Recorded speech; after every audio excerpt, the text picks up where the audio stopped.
السلام عليكم ورحمة الله وبركاته. ازيكم يا جماعة، عاملين ايه؟ يا رب تكونوا بخير. معاكم ولاء من قناة كيك اند ستيك.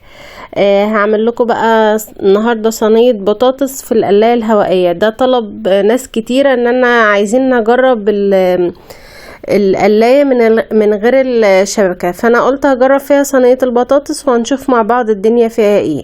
انا هعمل معاكم كده صينية البطاطس بالطريقة العادية خالص. قطعت طماطم وبصل وجزر كله حلقان، وحطيت ملح وفلفل وزعتر والروزماري، دول زيادة بس بيدوا طعم حلو قوي للبطاطس. يعني بالطريقة العادية خالص. لو انتوا عايزين تعملوا ليكوا طريقة تانية يعني للبطاطس براحتكم. وحبة زيت، وطبعا لو في بهارات تانية انتوا حابين تحطوها طبعا براحتكم. انا كنت بس بجرب، لان زي ما قلت لكم ناس كتير يعني جالي كومنتات كتيرة من متابعين يعني وكده ان انا عايزين يجربوا القلاية من غير الشبكة. تمام كده. وهنا نقطع البطاطس وغسلها كويس وهحطها في الحلة يعني البايركس زي ما انتوا شايفين. تمام كده. وهقلبها بقى كويس قوي عشان كله يختلط في بعضه، وهنشوف بقى الدنيا هتمشي معانا ازاي. قولوا لنا كده بقى في الكومنتات قبل ما تشوفوا النتيجة، انتوا متحمسين وجربتوا قبل كده ولا ما جربتوش؟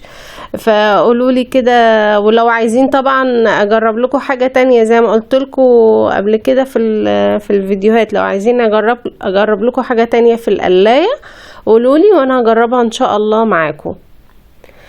تمام كده. انا قلبتها زي ما انتوا شايفين بالطريقه العاديه خالص، صينيه بطاطس طبيعيه خالص زي بتاعه البشر كلها يعني.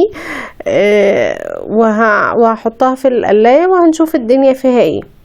حطيت بقى ميه سخنه. يعني انا مرضتش، انا بحط في الطبيعي ميه عاديه من الحنفيه، بس انا قلت عشان هدخلها عشان تغلي بسرعه معايا فحطيت لها ميه سخنه. تمام بس كده. وتعالوا بقى نشوف في القلاية هنعمل ايه. هنقول بسم الله كده ونشوف بقى الدنيا فيها ايه. انا هنا سخنتها الاول على دقيقتين. في الطبيعي انا لما بعمل اي حاجة او احمر او اقلي فيها اي حاجة انا ما بسخنهاش. ما شاء الله اللهم بارك، هي ما بتحتاجش تتسخن يا جماعة بجد. يعني ما شاء الله ما شاء الله. لا يعني جميلة جدا، واكل كتير ما بتحتاجش ان انتوا تقلبوها. بس انا برضو عشان حاجة اول مرة اجربها. تمام. وقلت بقى عشان تغلي معايا بسرعة، لان طبعا القلاية هتبقى غير النار، فقلت اسخنها الاول بحيث ان هي زي ما قلت لكم تغلي معايا بسرعة. تمام كده. زبطتها بس على دقيقتين بس وخلاص، يعني بحيث ان هي تسخن بس شوية. وطبعا اول ما بعد الدقيقة الاخيرة بتبدأ تعدي الثواني بتاعتها. ولو انتوا حابين تعرفوا اي حاجة عن القلاية اكتبولي في الكومنتات وانا برد عليكم على طول. وطبعا بشكر اي متابع جديد شرفوني في القناة، بجد شرفتوني ونورتوني. ويا رب اكون بفيدكم كده لو بحاجة بسيطة في قناة المتواضعة. بس كده هتبدأ بقى تعدي الثواني زي ما انتوا شايفين. وهنفتح كده بقى ونتكل على الله ونشوف الدنيا اخبارها ايه. هنا بقول لكم هي ممكن تتحط على الشبكة عادي. ما شاء الله هي الحجم كبير، بس انا شلت الشبكة لان زي ما قلت لكم متابعين كتيرة يعني كانوا عايزين نجرب الموضوع ده. فانا حطيتها، وكان بصراحة ايدي على قلبي يا رب استر خير ان شاء الله. تمام كده. حطيتها بقى زي ما انتوا شايفين. ولو لسه بقى ما اشتركتوش اشتركوا بقى وحطوا اللايك عشان كان قلبي في رجليا بصراحة.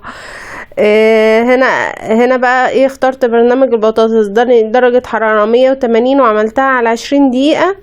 وهنشوف كده في نص الوقت. انا بحب افتح على نص الوقت اشوف الدنيا اخبارها ايه، يعني لسه بدأت تستوى لسه ما استوتش. يعني انتوا برضو تخلوا بالكم من الموضوع ده، يعني ما تقفلوا. يعني لو انتوا بتعملوا حاجة محمرة او كده لا خلي بالكم، يعني حاولوا تفتحوا في نص الوقت كده وتبصوا بصة. انا فتحت كده بعد 10 دقايق لقيتها لسه ايه يا عيني، ولا قالت لي يا ليل ولا يا عين ولا يا اي حاجة خالص. فقفلتها كده وهخليها تكمل بقى ال20 دقيقة بالظبط، ونشوف بقى مع بعض ايه اخبار الدنيا ايه. تمام كده زي ما انتوا شايفين، زي ما قلت لكم ان هي بتبدأ تعد الثواني الاخيرة. يا جماعة ما شاء الله اللهم بارك، والله القلاية ما شاء الله جميلة جميلة جدا يعني. لسه متردد، لا هاتوها وعلى ضمانتي يعني. ما شاء الله اللهم بارك، تحفة وتطلع الاكل جميل جدا. هنا عدت 20 دقيقة كاملين على درجة حرارة 180. لقيتها لسه خالص بقى يعني، ما عملتش اي حاجة في حياتها غير ان هي حمرت بس اللي فوق الوش. فانا هختار البرنامج اللي هو المانوال اللي هو الحرف الام.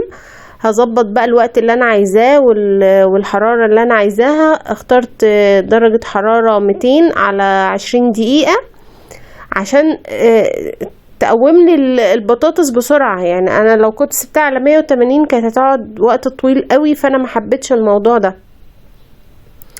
تمام زي ما انتوا شايفين كده. جستها بالسكينة لقيتها بدأت تستوى يعني، كان لسه عايزة سوية. فهي كده يعتبر اخدت مني 40 دقيقة وكانت لسه ما استوتش.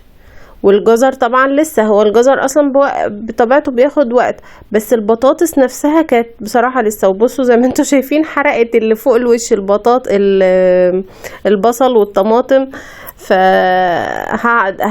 يعني هعمل لها وقت كمان 10 دقايق وهنشوف الدنيا فيها ايه. تمام كده برضو هاجي في نص الوقت هفتح عليها زي ما انتوا هتشوفوا كده. بصيت لقيت ما شاء الله المية غلت والبطاطس يعني هي ممكن تشيلوها كده يعني بعد كده يعني لو 5 دقايق بس يبقى 45 دقيقة. بس انا حبيت ان انا اكمل ال5 دقايق كمان عشان تبقى اخده كفايتها من السوا معايا. تمام يعني كده بالظبط اخده مني 50 دقيقة يا جماعة. صينية البطاطس اخده مني 50 دقيقة، وده طبعا وقت كبير. هي لو على النار مش هتاخد كل الوقت ده. تمام هنا بقى انا جبت المعلقة وبشوفها لقيتها استوت معايا وتمام جدا. بس انا كولاء مش هعمل صينية بطاطس في القلاية تاني بصراحة يعني. لا هي على النار اسهل بكتير ومش هتاخد كل الوقت ده. بس طلع يعني هي كتجربة، فانا كنت لازم اجربها. تمام كده بس كده يا جماعة. يا رب يكون الفيديو عجبكم ويبقى خفيف عليكم. ما تنسوش تشتركوا في القناة واشوفكم في فيديو جديد. مع السلامة.